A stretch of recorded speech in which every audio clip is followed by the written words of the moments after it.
Good morning, everybody.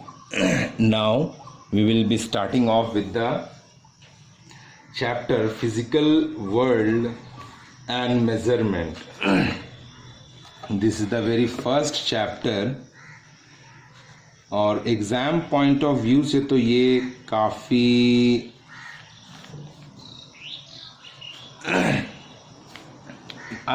Not important chapter एक तरह से कह सकते हैं। ये बहुत इम्पोर्टेंस तो नहीं रखता है, लेकिन ये चैप्टर आपको एक ये तो ज्ञान करा ही देगा कि कितना आप इंटरेस्टेड हो साइंस में, कितना इंटरेस्टेड हो फिज़िक्स में। बेसिकली ये आपके इंटरेस्ट को इनरीच करने की कोशिश करता है और यहाँ पे हम लोग एक्चुअली जान पाते हैं कि साइंस क्या है।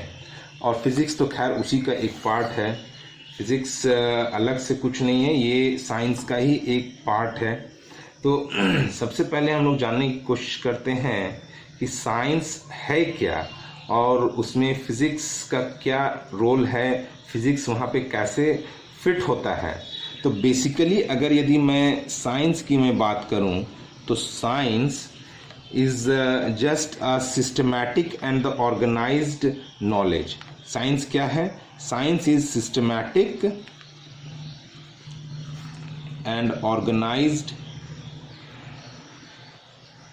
नॉलेज। साइंस क्या है? तो it is a systematic and organised knowledge. जैसे क्या है कि इन द संस्कृत में भी एक शब्द होता है जिसको हम लोग कहते हैं शास्त्र। बोलता है शास्त्र में जो कुछ भी लिखा है वह एकदम से सही है, हर चीज़ सही है। क्यों? क्योंकि ये भी एक तरह से कहें तो systematic and the organised knowledge है। वो सारा उस चीज़ को वहाँ पे एक कोलैबोरेटिव फॉर्म में ले करके रखा गया है, बहुत ही ऑर्गेनाइज्ड वे में, और रिसर्च के बाद ये शास्त्र लिखे हुए रहते हैं, है ना। तो शास्त्र भी क्या है? एक तरह का ऑर्गेनाइज्ड नॉलेज है, सिस्टमैटिक एंड ऑर्गेनाइज्ड नॉलेज है, क्योंकि ये नॉलेज ही सुपरलेटिव डिग्री होता है development and improvement of the human nature का। तो इसी को हम लोग डिस्कस करते हैं। तो साइंस बेसिकली क्या है भाई? तो साइंस के दो ब्रांचेस होते हैं। जैसे एक होता है बायोलॉजी और जो दूसरा होता है वह होता है फिजिकल साइंस। अभी बायोलॉजी जो आप लोग देखिए 10th तक तो क्या होता है कि ये हम लोग एक साथ पढ़ते हैं साइंस। अब यहाँ से फिज़िक्स अलग हो रहा हो तो फिज़िक्स कहाँ पे आता है वो चीज़ हम लोगों को जानना बहुत ज़रूरी है। तो जैसे हम लोग स्टडी करते हैं कि साइंस के दो ब्रांच हो गए, एक बायोलॉजी और बायोलॉजिकल साइंस और दूसरा हो गया फिजिकल साइंस। अभी ये बायोलॉजिकल साइंस जो हो गया ये यहाँ पे क्या किस चीज़ की स्टडी करते हैं? तो ये होता है behaviour of living things. Behaviour of living things इसमें मीन्स जीवित चीज़ों का क्या बिहेवियर है, क्या नेचर है, उस चीज़ को स्टडी करते हैं। तो उसी ब्रांच को हम लोग क्या कहते हैं? साइंस। आगे जाकर के ये पढ़ोगे कि ये आगे जा ये और भी इसमें बहुत सारे स्ट्रीम्स हैं, जैसे जूलॉजी है, बॉटनी है, और भी है जैसे बायोटेक्नोलॉजी है, एट्सेट्रा, है ना। फिर फिजिकल साइंस में हमारा दो ब्रांच आ जाता है। एक होता है केमिस्ट्री और दूसरा है हमारा फिजिक्स। तो यहाँ पे केमिस्ट्री में हम लोग क्या करते हैं? इस केमिस्ट्री में basically study of substance, structure, their composition, ये सारे चीज़ के स्टडी करते। तो हम लोग क्या स्टडी करते हैं यहाँ पे? सब्सटेंस के बारे में, सब्सटेंस के बारे में स्टडी करते हैं।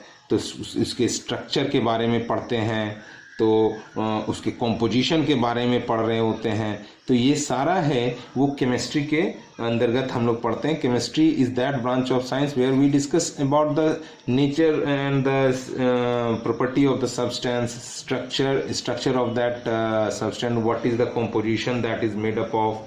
तो ये सारी चीज़ जो हम लोग पढ़ रहे होते हैं ये केमिस्ट्री में हम लोग स्टडी कर रहे होते हैं। अब आया भाई फिजिक्स। तो भाई फिजिक्स में हम लोग क्या करते हैं? Physics is basically study of nature, study of nature, natural world, natural world and a concept of space, concept of space, time, motion, energy,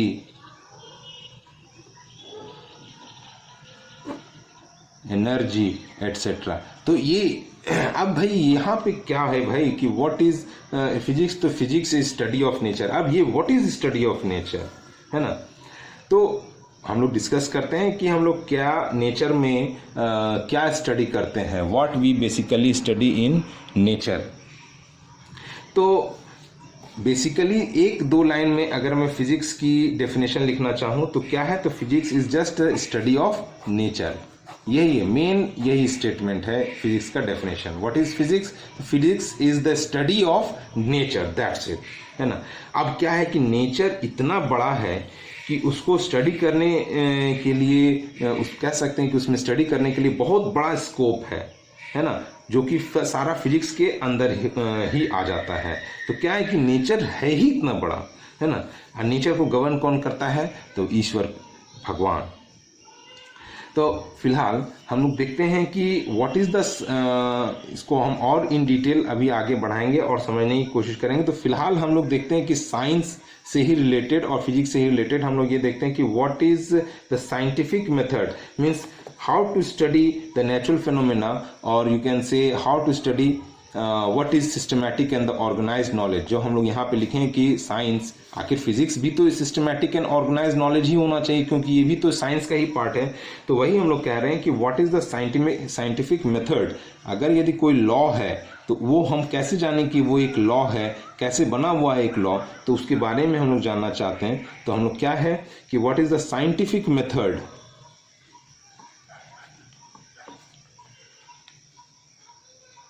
scientific method to study the natural phenomena, to study the natural phenomena, कह सकते हैं to study the natural phenomena। इसमें सबसे पहला step आता है जो वह है ऑब्जर्वेशन।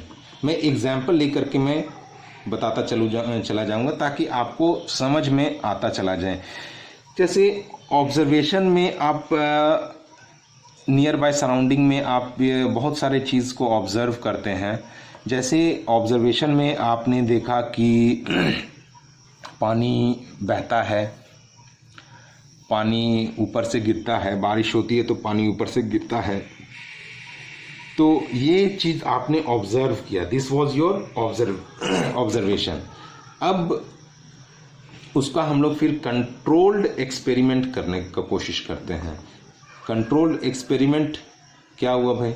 अब ये तो नेचर की बात है, नेचर तो बहुत तरह का चीज़ से घिरा हुआ है। नेचर में बहुत चीज़ आप ऑब्जर्व करते हैं, जो आपने ऑब्जर्व किया, जैसे पानी बहता है, तो उसका अगर यदि वहाँ पे आपने देखा कि पानी बहता है तो इसको हम लोग लैब में करवा करके देखने का कोशिश करते, तो क्या वहाँ पर ही केवल बहता है या फिर हम इसको लैब में भी पानी को बहा सकते हैं। तो हमने देखा कि एक प्लेन सरफेस पे हमने वाटर को फॉल किया, रखा, और देखा कि यहाँ पे वाटर में कोई फ्लो नहीं हुआ, यहाँ पे कंट्रोल है ना, ये हम अपने हिसाब से इसको कंट्रोल कर सकते हैं। मीन्स ये तो लैब में ही कर सकते हैं, नेचर में तो ऑलरेडी हर चीज़ बना हुआ है, तो वहाँ तो हम लोगों को हमारे कंट्रोल में नहीं है। लेकिन लैब में हमने पानी लिया, एक प्लेन सरफेस पे रखा, फिर हमने ध्यान दिया कि नहीं, पानी वहीं पे बहा जहाँ पे हमने ऑब्जर्व किया था, पानी वहीं पे बह रहा था जहाँ पे थोड़ा स्लोपिंग हो, है ना। तो मैंने यहाँ पर भी एक स्लोपिंग किया तो देखा कि पानी यहाँ से बह निकला, पानी यहाँ पे बह निकला। तो भाई ये भी सही हो गया कि यहाँ पे कंट्रोल्ड एक्सपेरिमेंट मेरा हो गया। अब यहाँ पे क्या है, qualitative and quantitative reasoning. Third step में आता है क्वालिटेटिव एंड क्वांटिटेटिव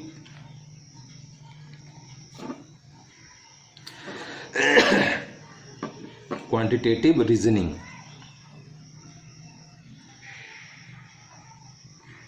अब ये क्या है भाई, qualitative and quantitative reasoning. Qualitative reasoning means अगर ढलान मैंने इतना किया तब कितना स्पीड से पानी बहा, और जब मैंने ढलान इतना किया तब क्या इस ढलान में और इस ढलान में दोनों में क्या एक ही स्पीड के साथ पानी बहेगा? तो भाई वैसा नहीं है, ये एक ही स्पीड के साथ नहीं बहेगा। यहाँ पे तेजी से बहा, यहाँ पे थोड़ा और तेजी से बहा। तो that was your qualitative analysis reasoning कि हाँ भाई जब ढलान थोड़ा कम रहता है तो कम स्पीड से जाता है, और जब ऊंचा ढलान रहता है तो वहाँ पे अधिक स्पीड से जाता है। That was your qualitative. ना क्वांटिटेटिव कि क्या स्पीड के साथ ये हमको यहाँ पे मिला, यहाँ पे किस स्पीड के साथ यहाँ मिला, यहाँ पे हमको किस स्पीड के साथ मिला, यहाँ पे हमको 2 मीटर पर सेकेंड से मिला, यहाँ पे हमको 10 मीटर पर सेकेंड से मिला। तो आखिर ये 2 मीटर पर सेकेंड से मिला तो क्यों मिला हमको 2 मीटर पर सेकेंड से, और यहाँ पे अगर हमको 10 मीटर पर सेकेंड से मिला वो हमको क्यों मिला 10 मीटर पर सेकेंड के हिसाब से? That will be your next discussion. तो यहाँ पे क्वांटिटेटिव में क्या है कि यहाँ पे हमको किस स्पीड से मिल रहा होता है, क्वालिटेटिव में क्या है कि हाँ भाई यहाँ पे कम स्पीड होगा, यहाँ पे ज़्यादा स्पीड होगा। क्वांटिटेटिव में क्या होगा कि यहाँ पे हमको 2 मीटर पर सेकंड से मिला, यहाँ पे हमको 10 मीटर पर सेकंड से मिला। This is the difference between qualitative and quantitative reasoning. तो यहाँ पे 10 मिला तो क्यों मिला, उसके लिए नेक्स्ट स्टेप में हम लोग क्या कहते हैं, मैथमेटिकल मॉडल तैयार करते हैं। मैथमेटिकल मॉडल तैयार करते हैं, जैसे कि कहने का मतलब कि एक हम लोग फॉर्मूला यहाँ पे बनाते हैं कि हाँ भाई इन फैक्टर्स पे डिपेंड किया, ये उसका विस्कोसिटी पे डिपेंड किया, ये उसके इंक्लिनेशन पे डिपेंड किया, यहाँ पे ये सब चीज़ लगाया जिस वजह से हमको यहाँ पे स्पीड कम मिला, यहाँ पे स्पीड ज़्यादा मिला। तो हम लोग यहाँ पे क्या कर रहे होते हैं कि फॉर्मूला एक बनाते हैं। फॉर एग्जाम्पल कि सपोज दैट कि हमने एक फॉर्मूला बनाया F = ma, है ना। अब यहाँ पे मास को मैंने अगर लिया 1 kg, मैंने मास को लिया 1 kg और फोर्स हमें मिला 2 न्यूटन। तो यहाँ पे इस हिसाब से हमको एक्सीलरेशन तो नहीं मालूम है, तो यहाँ से हम लोग कह सकते हैं कि एक्सीलरेशन हमारा 2 मीटर पर सेकेंड स्क्वायर होना चाहिए, है ना। अब ये हमने प्रेडिक्शन लगाया, है ना, ये हमारा क्या था कि इस फॉर्मूला के बेसिस पे ये हमारा होना चाहिए, तो ये हमने प्रेडिक्ट किया, ये हमारा नेक्स्ट होता है प्रेडिक्शन। तो इससे हम लोगों ने यहाँ पे फॉर्मूला बनाया, तो फिर नेक्स्ट हमने प्रेडिक्ट किया कि अगर यदि फोर्स हमको 2 न्यूटन मिल रहा है, मास हमने 1 kg लिया, तो हमारा प्रेडिक्शन क्या है कि भाई एक्सीलरेशन ये 2 मीटर पर सेकेंड स्क्वायर होना चाहिए। ये हमने यहाँ से प्रेडिक्शन लगाया। नेक्स्ट स्टेप होता है वेरिफिकेशन। अगर यदि मैंने वेरीफाई किया कि हाँ 2 न्यूटन का फोर्स लगाए और 1 kg का मास लिए और एक्सीलरेशन ये हमारे को मिल गया, मीन्स इट इज वेरीफाइड, है ना। अगर ये वेरीफाइड हो जाता है मीन्स जो हमने ऑब्जर्व किया था ये सही है, और यही हमारा ओवरऑल क्या बन जाता है, एक लॉ। यहाँ पे क्या बन जाता है, ये ओवरऑल एक लॉ बन जाता है। यहाँ पे एक और आता है कि अगर यदि मीन्स यहाँ पे एक और आता है वेरिफिकेशन एंड फॉल्सिफिकेशन। अगर वेरीफाई हो गया तो भाई ये एक लॉ बन गया, अगर फॉल्स हुआ तो उसमें क्या कमी रह गया, क्या प्रॉब्लम रह गया, उसको फिर से सुधार करने की कोशिश करते हैं और फिर से स्टेप नंबर 1 से फॉलो करते हुए इस जगह पे आते हैं, और नेक्स्ट टाइम वेरीफाई हो गया तो फिर से उसको लॉ का दर्जा दे देते हैं। तो बेसिकली यहाँ से आपको समझ में आया होगा कि साइंस में कैसे एक ऑर्गेनाइज्ड स्टडी होता है ना, कैसे कोई लॉ बनता है ना। नेक्स्ट तो फिर से हम लोग एक बात बताते हैं कि व्हाट इज फिजिक्स। तो physics deals with the study of laws of nature and their manifestation in various natural phenomena. हमने क्या कहा भाई, इसको मैं डिस्कस भी कर दूंगा। तो क्या बोल रहे हैं भाई कि फिजिक्स क्या है, deals with the study of basic laws of nature and their manifestation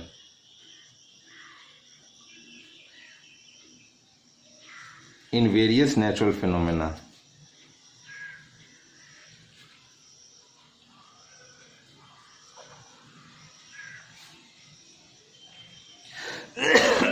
इसको थोड़ा सा मैं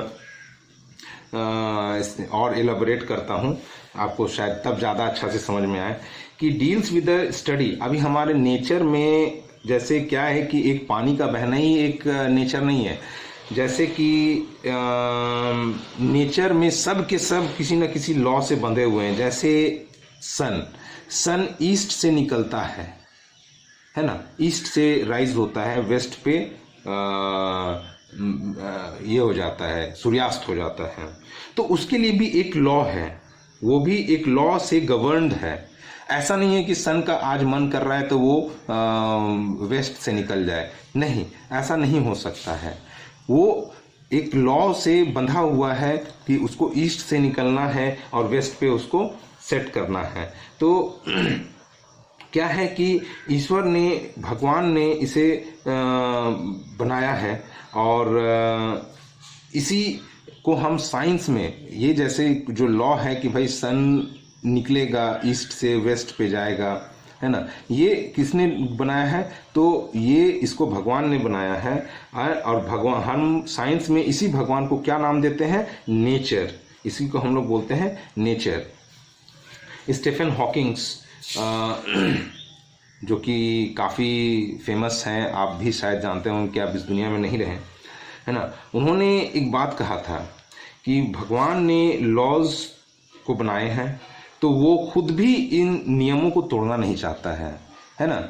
भगवान भी अगर यदि कोई लॉ बनाया है तो वो भी उस लॉ को, उस नियम को तोड़ना नहीं चाहता है। हम क्या करते हैं, बस उस लॉ को पहचानते हैं और ह्यूमैनिटी के बेहतरी के लिए उसको हम लोग यूज़ करते हैं। और जैसे बात आई यहाँ पे, ये था हमारा फिजिक्स, और यहाँ पे बात आई manifestation in the various natural phenomena.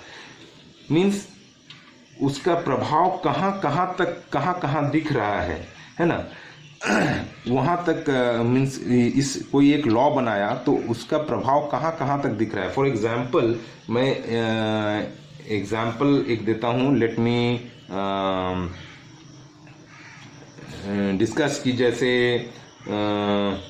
Suppose that कि सन निकल रहा है, हवाएं चल रही हैं, उसी हिसाब से वगैरह वगैरह कि 100 एक्टिविटी उसी लॉ पे चल रहा है। कोई एक लॉ है और उसी लॉ पे 100 activities, n number of activity, not only 100 mean n number of activities चल रहा है। कहाँ उसका प्रभाव दिख रहा है? सन के निकलने से, ईस्ट से निकलने, वेस्ट में निकलने से कैसे दिन होता है, कैसे रात होता है, कैसे हवाएं चलती हैं, और वगैरह वगैरह बहुत सारी चीज़ें सब उसी लॉ से बंधे हुए हैं, एक ही लॉ से सारा बंधा हुआ है।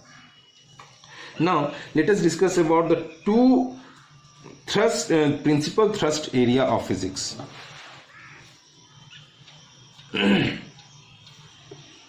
Two principal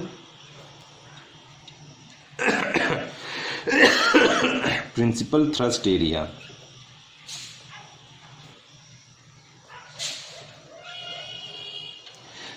principal thrust area कहने का मतलब क्या होता है? थ्रस्ट क्या होता है? जिस पर ज़्यादा जोर दिया जाता है। जैसे आप लोगों ने पढ़ा होगा 9th में थ्रस्ट, फोर्स एंड थ्रस्ट। तो जिस पर ज़्यादा थ्रस्ट दिया जा रहा है, मीन्स ज़्यादा जोर दिया जा रहा है, तो ये होता है दो। एक होता है यूनिफिकेशन। अब क्या है भाई ये यूनिफिकेशन? मीन्स 10 घटनाओं को, 10 एक्टिविटीज़ को हम एक लॉ से एक्सप्लेन करने की कोशिश करते हैं। जैसे ये आपने पढ़ा होगा कि 2 मास है, इन दोनों के बीच में एक फोर्स लग रहा होता है, अट्रैक्टिव फोर्स लग रहा होता है, जिसको हम लोग कहते हैं ग्रेविटेशनल फोर्स, Gm1m2/r², है ना। तो ऐसा नहीं है कि केवल इन 2 मासेस के लिए ये एप्लीकेबल है ना। अभी सन, ये अर्थ जो है सन के चारों ओर घूम रहा है, अर्थ जो है सन के चारों ओर घूम रहा है ना। तो ऐसा क्यों नहीं हो रहा है कि अर्थ जो है वो सन से जाकर के चिपक जा रहा है, या फिर वो लटका ही क्यों हुआ है, वो नीचे गिर क्यों नहीं जा रहा है ना। तो क्या है कि वहाँ पे और सारे, तो वहाँ पे सन और अर्थ के बीच में एक फोर्स लग रहा है, ग्रेविटेशनल फोर्स, है ना। अभी वहाँ पे काफ़ी सारे और भी उनके फैमिली मेम्बर्स हैं, यूनिवर्स में और भी अर्थ के कितने फैमिली मेम्बर्स होंगे जो कि सब उसके चक्कर लगा रहे हैं, कोई इधर चक्कर लगा रहा है, सब एक दूसरे पे फोर्स लगा रहा है, जिससे क्या हो रहा है कि सब अपने अपने जगह में फिक्स हैं, है ना। नहीं तो और सारे फोर्स को हम लोग कहाँ से दिखा रहे हैं, इसी से दिखा रहे हैं, ग्रेविटेशनल फोर्स Gm1m2/r²। नहीं तो ऐसा क्या होगा कि सन के लिए अलग, मून के लिए अलग, है ना, और मीन्स जुपिटर के लिए अलग, अलग यूनिवर्स के लिए अलग, मीन्स सेपरेट के लिए, मतलब कि यहाँ पे क्या हो जाएगा, लॉ की का भरमार हो जाएगा। अरे हम लोगों को इजी करना होता है ना, अभी एक लॉ से हम लोग सबको एक्सप्लेन करें, वो ज़्यादा बेटर है कि सबके लिए अलग अलग लॉ बनाया जाए। तो यहाँ पे क्या होगा कि भाई हमको पढ़ना है, हमको एग्ज़ाम देना है, हमको पास करना है, तो हम अपने वर्क को सिंपल रखेंगे तब तो होगा। अभी यहाँ पे क्या है कि अगर यदि सबके लिए अलग अलग लॉ होगा तो क्या होगा भाई, लॉ की हो गई भरमार और हमारे दिमाग का हो गया भ्रष्टाचार। तो खैर इस बात को समझने की कोशिश करें कि किस चीज़ पे हम लोग फोकस करते हैं, यूनिफिकेशन। मीन्स एक लॉ से 10, 15, 20 n घटनाओं को अगर एक्सप्लेन कर सकते हैं तो हम उसी से एक्सप्लेन करने की कोशिश करते हैं। दैट इज़, इस पर एक जोर दिया जाता है ताकि ज़्यादा फालतू का वहाँ पे हेड स्क्रैचिंग ना हो। एक है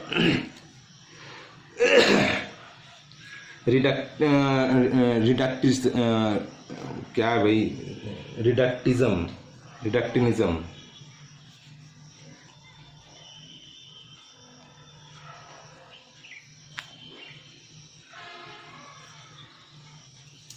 अब भाई ये क्या होता है कि किसी बात को हम लोग रिड्यूस करके समझने की कोशिश करते, टुकड़ों टुकड़ों में समझने की कोशिश करते। एक साथ हर चीज़ को मिला करके देखने में क्या होता है कि बड़ा कन्फ्यूज़न होता है। अभी जैसे क्या है कि एक समय पे एक ही टाइम पे हम फिजिक्स भी पढ़ रहे हैं, केमिस्ट्री भी पढ़ रहे हैं, मैथ्स भी पढ़ रहे हैं, बायोलॉजी भी पढ़ रहे हैं, तो क्या होगा कि हमारा दिमाग हौच पौच हो जाएगा। तो हम किसी चीज़ को हम लोग क्या करते हैं, टुकड़े टुकड़े टुकड़े टुकड़े में बांट के करते हैं कि नहीं, हाफ एन आवर हम लोग फिजिक्स पढ़ लेते हैं, 10 मिनट का ब्रेक लेते हैं, फिर हाफ एन आवर केमिस्ट्री पढ़ेंगे, फिर 10 मिनट का ब्रेक लेंगे, फिर हाफ एन आवर मैथ्स पढ़ेंगे, फिर 10 मिनट का ब्रेक लेंगे, लाइक दैट, है ना। तो टुकड़े टुकड़े में जैसे क्या है कि सपोज दैट ये एक बुलेट है, ये अभी जा रहा है और यहाँ पे एक प्लैंक है, लकड़ी का तख्ता है ना। अभी क्या हुआ कि ये चला गया और इसमें धंस गया, एम्बेड कर गया।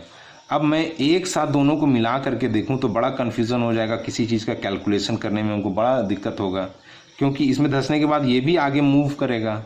तो हम लोग क्या करते हैं कि इसको पहले हम लोग स्टडी करते हैं, फिर बाद में इसको स्टडी करते हैं और दोनों को जोड़ देते हैं। तो हम लोगों का बेसिकली क्या होता है कि रिड्यूस, किसी चीज़ को हम लोग रिड्यूस कर करके सीखने की कोशिश करते हैं, ताकि उसमें क्या होगा कि हम लोगों के लिए चीज़ आसान रहेगा, इजी रहेगा। चले तो नेक्स्ट अब हम लोग डिस्कस करते हैं what are the different types of physics. जैसे कि अगर यदि मैं इस पेन को मैं मूव कर रहा हूँ, है ना, ये पेन को मैं मूव कर रहा हूँ, है ना।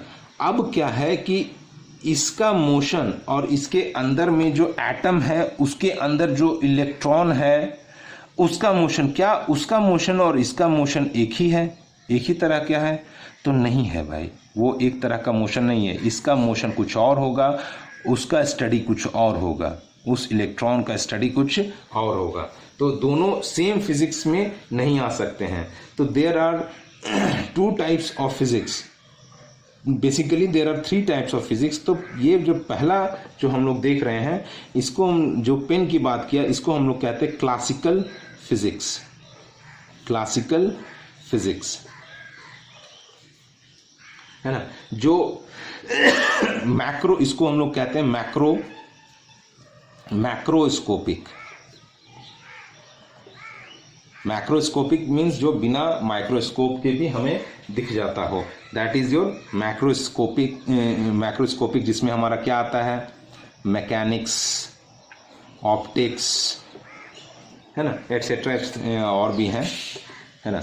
और एक होता है जो होता है microscopic, means minute atoms, molecules, electron. उस फिजिक्स की मैं बात करूं तो वो होता है हमारा क्वांटम फिजिक्स। वो होता है हमारा क्वांटम फिजिक्स।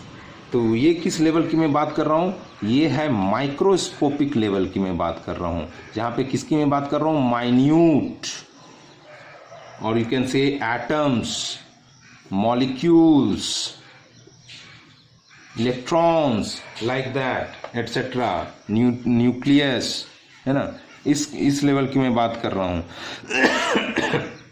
और एक होता है जो इन दोनों के, ये मैक्रोस्कोपिक हो गया, ये माइक्रोस्कोपिक हो गया, और एक इन दोनों के बीच का एक होता है जिसको हम लोग कहते हैं, जो नया है जिसको हम लोग कहते हैं मीजोस्कोपिक। मीजोस्कोपिक, मैक्रो और माइक्रो के बीच में मीजोस्कोपिक फिजिक्स। जैसे इसमें क्या होता है कि जब 1000 2000 की संख्या में एटम्स, मॉलिक्यूल्स इकट्ठे हो जाते हैं, तो उस समय में हम लोग कौन से स्टडी किसमें हम लोग लेते हैं, मीजोस्कोपिक।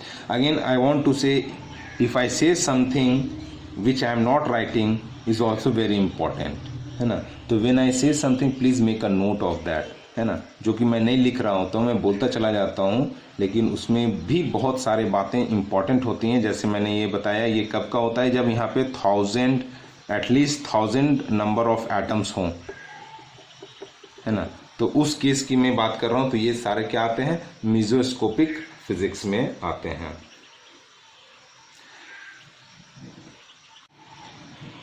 सो नेक्स्ट हम लोग देखते हैं कि व्हाट इज द रेंज, और यू कैन से what is the scope of physics, range of physics, और यू कैन से स्कोप, कहाँ तक फिजिक्स का स्कोप है, कहाँ तक आप फिजिक्स को पढ़ सकते हो, स्कोप ऑफ फिजिक्स।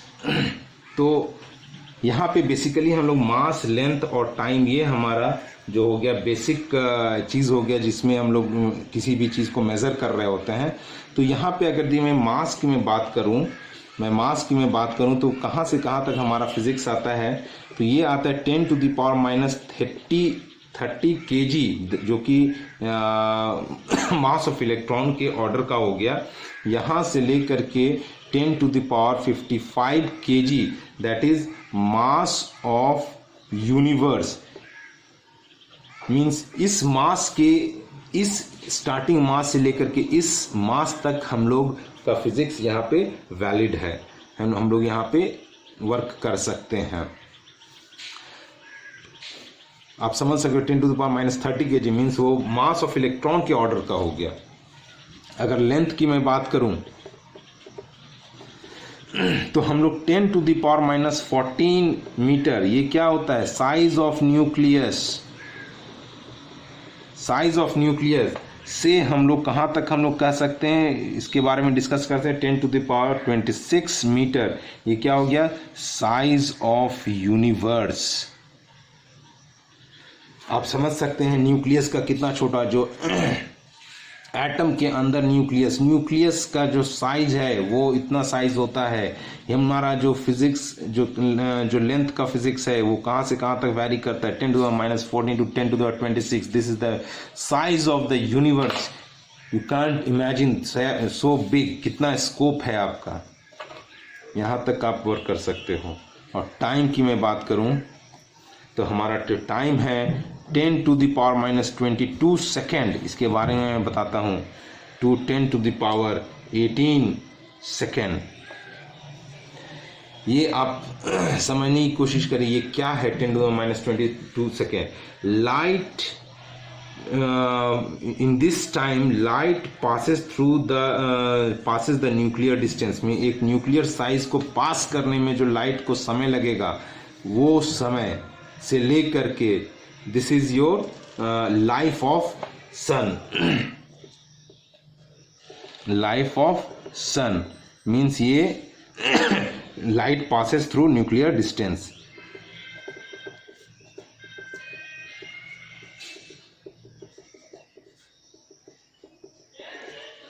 तो यहाँ इतना बड़ा स्कोप है हमारा टाइम में, यहाँ से लेकर यहाँ तक। तो ये हो गया हमारा range of physics, scope of physics. Next हम लोग देखते हैं excitement of physics.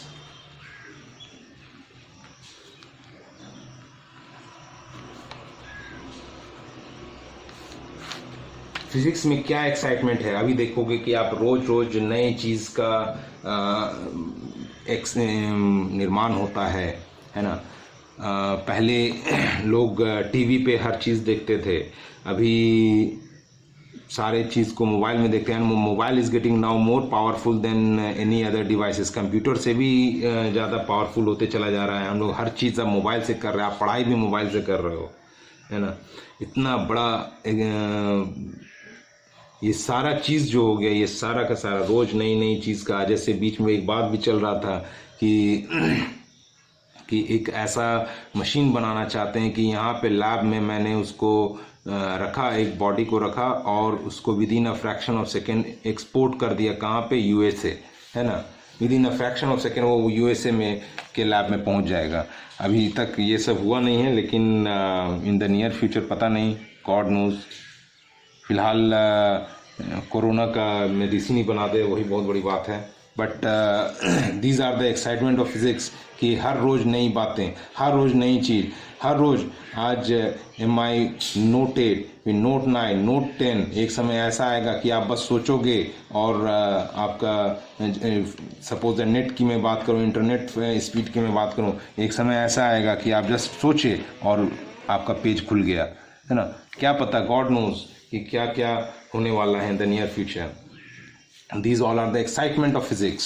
Next, if we talk about physics in relation to the other science, physics in relation to other science, तो जैसे मैं बात करूँ रिलेशन टू मैथ्स, तो अभी जैसे हमने बताया कि यहाँ पे जो हम लोग फॉर्मूला पढ़ रहे होते हैं, है ना, यहाँ पे फॉर्मूला पढ़ रहे होते हैं, यहाँ पे हमारे को मदद करता है ना। क्वांटिटेटिव एनालिसिस में हम लोगों को ये मदद कर रहा होता है। फिर और भी बहुत सारे पार्ट हैं। नेक्स्ट है रिलेशन टू केमिस्ट्री। ये हमको कहाँ, मैथ्स में कहाँ पे? बेसिकली ये क्वांटिटेटिव एनालिसिस में हम लोगों को मदद करता है। केमिस्ट्री में क्या होता है? क्रिस्टल फॉर्मेशन में हमको फिजिक्स हेल्प कर रहा होता है, और भी बहुत सारी चीज़ें। थर्ड है रिलेशन टू बायोलॉजी। आप बायो लैब में देखोगे माइक्रोस्कोप लगा हुआ है। माइक्रोस्कोप भी क्या है? एक फिजिक्स का ही देन है। तो these are the physics in relation to the other science. Next we will discuss about what the fundamental forces in nature. Fundamental forces in nature.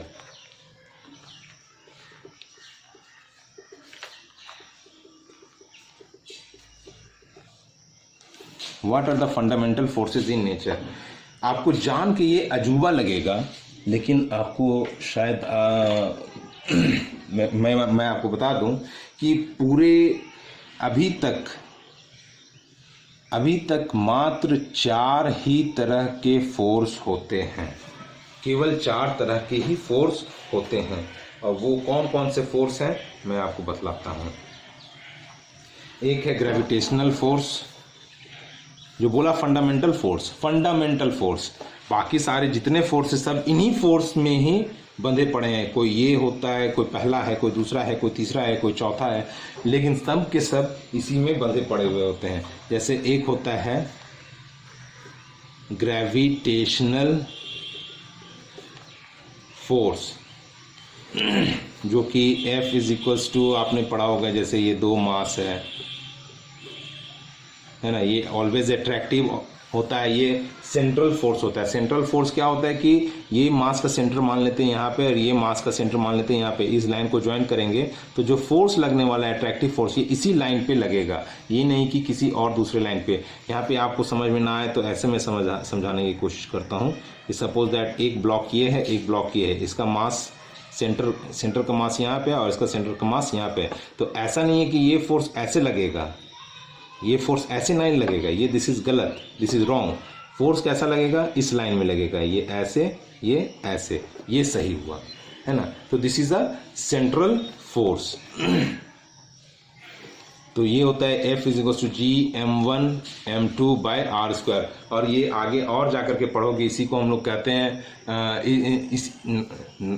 इसी को नहीं कहते हैं, मीन्स इस type of forces, this type of forces को हम लोग कहते हैं फील्ड फोर्सेस, या फिर हम लोग कहते हैं कंजर्वेटिव फोर्सेस। कंजर्वेटिव फोर्सेस वो फोर्सेस हो गया जो कि पाथ डिपेंडेंट नहीं होता है, वो बस इनिशियल और फाइनल पोजीशन पे डिपेंड कर रहा होता है। तो ये खैर आगे चलते चलते हम लोग सीख जाएंगे, जान जाएंगे। तो ये हो गया आपका ग्रेविटेशनल फोर्सेस, है ना। और एक होता है इलेक्ट्रोमैग्नेटिक फोर्सेस।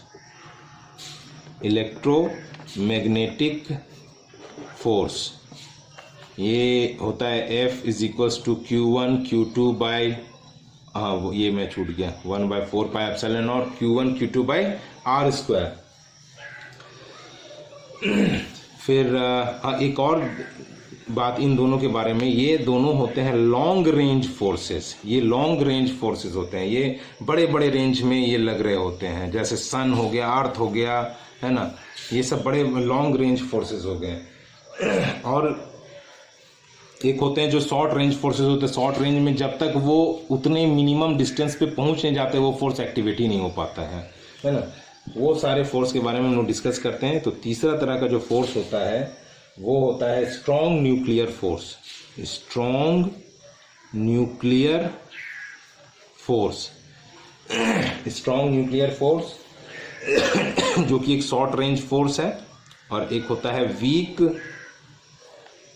न्यूक्लियर फोर्स, ये भी एक शॉर्ट रेंज फोर्स है। अभी भाई इन दोनों मैं ये भी डिस्कस कर दूंगा इनमें रिलेशन की क्या है, इनका मीन्स रेंज ऑफ डिफरेंस, है ना। ये शॉर्ट रेंज फोर्सेस हो गए, है ना। अभी यही 4 फोर्सेस हैं, फंडामेंटल फोर्सेस हैं, जो कि नेचर में उपलब्ध हैं। बाकी सारे फोर्सेस सब इन्हीं से ही लिंक्ड होते हैं, या तो इसमें फॉल करेंगे, या इसमें फॉल करेंगे, या इसमें फॉल करेंगे, या इसमें फॉल करेंगे। लेकिन यही 4 बेसिक फोर्सेस हैं, फंडामेंटल फोर्सेस हैं, जो कि पांचवा कोई दूसरा फोर्स नहीं है। अब जैसे आप बोलोगे कि भाई इस पेन को मैंने उठाया, इस पेन को मैंने उठाया, तो यहाँ तो हमारा मस्कुलर फोर्स लग रहा है, मस्कुलर फोर्स है।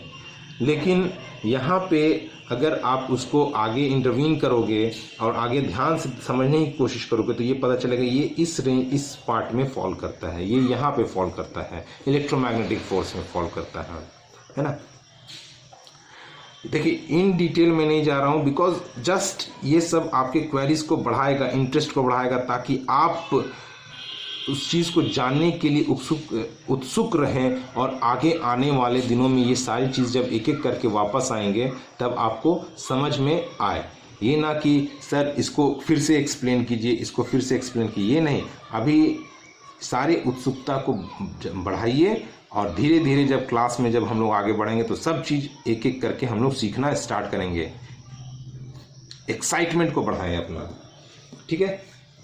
चलिए जैसे हम लोग बात करते हैं कि हाँ, जैसे एक और एग्जांपल लेते हैं। सपोज दैट मैंने ये लिखा, सपोज दैट ये मैंने x² लिखा, तो यहाँ का इंक इधर पे आकर के छूटा, है ना, इधर पे आके छूटा। मैं यहाँ पे रखा हूँ तो इंक तो नहीं ड्रॉप कर रहा है, लेकिन यहाँ पे जब मैंने लिखा तो ऐसा क्या हुआ कि ये इंक यहाँ से गिर करके यहाँ पे आ गया, है ना।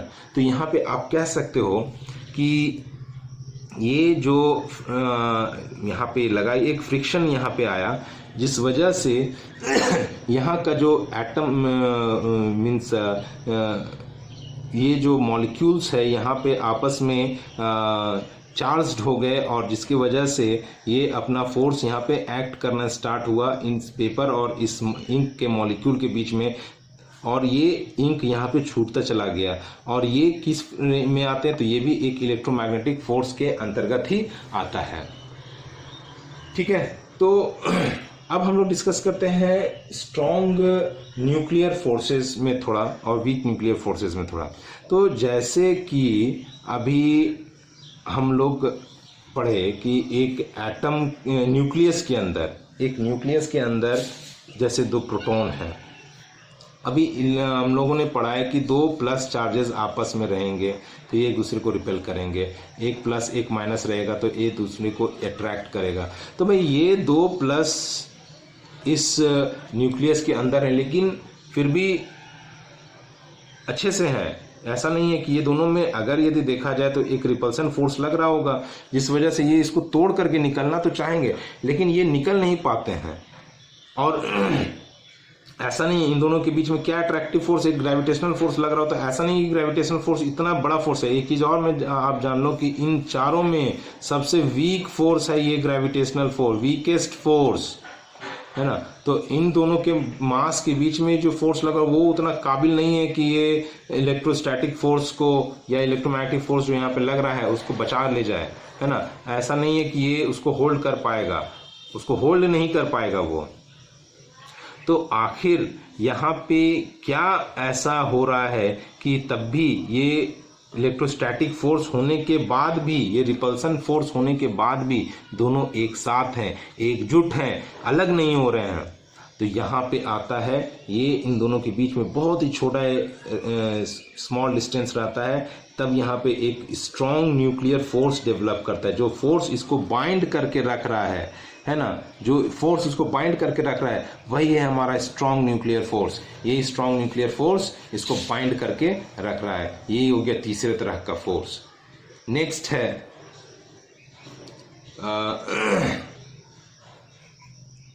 Weak nuclear force. Weak nuclear force में आप, हाँ एक चीज़ मैं थोड़ा सा गलत बता दिया, ये पेन को उठाने वाले में ये ग्रेविटेशनल फोर्स आ रहा होता है, सॉरी, है ना। इलेक्ट्रोमैग्नेटिक फोर्स नहीं है, वो ग्रेविटेशनल फोर्स है। ये मैं इसको उठाया तो एक मास दूसरे मास से दूर जा रहा है तो एक फोर्स लग रहा होगा, सॉरी मैं इलेक्ट्रोमैग्नेटिक फोर्स बोल दिया उसको, ग्रेविटेशनल फोर्स। यहाँ पे वो ग्रेविटेशनल फोर्स लग रहा होता है। चलिए ये भी हो गया, इसका भी एग्जांपल दे दिया, इसका भी एग्जांपल दे दिया। अब ये वीक न्यूक्लियर फोर्स क्या है भाई? वीक न्यूक्लियर फोर्स में क्या होता है कि सपोज जैसे ये आईसीएसई के स्टूडेंट, आई होप कि ये जान रहे होंगे थोड़ा मोड़ा क्या होता है ये वीक न्यूक्लियर फोर्स में। जैसे सपोज दैट जो हैवी न्यूक्लियस होता है, हैवी न्यूक्लियस, जो रेडियो एक्टिव, जो अनस्टेबल न्यूक्लियस होता है, जो रेडियो एक्टिव न्यूक्लियस होते हैं, रेडियो एक्टिव न्यूक्लियस, ये क्या होता है कि इतना हैवी होता है कि ये स्टेबिलिटी गेन करने के लिए यहाँ से अल्फा, बीटा, गामा डिके वगैरह ये कर रहे होते हैं। अभी यहाँ से जब ये मान लेते हैं बीटा डिके कर रहा होता है, तो बीटा क्या होता है? एक इलेक्ट्रॉन का डिके होता है। और जब भी एक इलेक्ट्रॉन निकल रहा होता है तो उसके साथ साथ एक होता है न्यूट्रिनो निकलता है। अब आप बोलोगे कि सर इसके अंदर, न्यूक्लियस के अंदर इलेक्ट्रॉन कैसे आ गया? तो भाई इसके अंदर इलेक्ट्रॉन कैसे आया इसके बारे में हम लोग इन डिटेल स्टडी करेंगे when we will discuss about the modern physics in class 12th। ये क्लास 12th में हम लोग डिस्कस करेंगे। फिलहाल आप इतना जान लें कि जब यहाँ से जैसे ये रेडियो एक्टिव सैंपल से जब इलेक्ट्रॉन निकल रहा होता है तो उसके साथ साथ एक न्यूट्रिनो भी निकल रहा होता है ना। तो ये दोनों जो कंबाइंड, इन दोनों के बीच में जो फोर्स लग रहे होते हैं, है ना, ये इन दोनों के जो बीच में जो इंटरेक्शन हो रहा होता है वही होता है वीक न्यूक्लियर फोर्स। ये इलेक्ट्रॉन और न्यूट्रिनो के बीच में जो इंटरेक्शन हो रहा है, ये इंटरेक्शन को ही हम लोग कहते हैं वीक न्यूक्लियर फोर्स। ये हम लोग 12th में पढ़ेंगे, ये दोनों हम लोग, ये भी हम लोग 12th में पढ़ेंगे, ये कुछ दिन के बाद हम लोग पढ़ेंगे ग्रेविटेशन में।